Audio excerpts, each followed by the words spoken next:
Man kvartirada turaman. Bu o'zbek tilida juda ham ko'p tarqalgan gap, lekin bu gap noto'g'ri qo'llaniladi.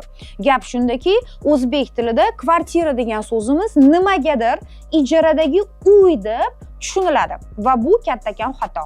Gap shundaki, SSSR vaqtida hamma odamlar hovlida, ya'ni частный domda turishgan. Hovli частный dom bo'ladi ruschasiga. Va juda ham ko'p odamlar kvartira sotib olishga qurbi yetmasdi va kvartirani faqatgina ijaraga olish mumkin edi.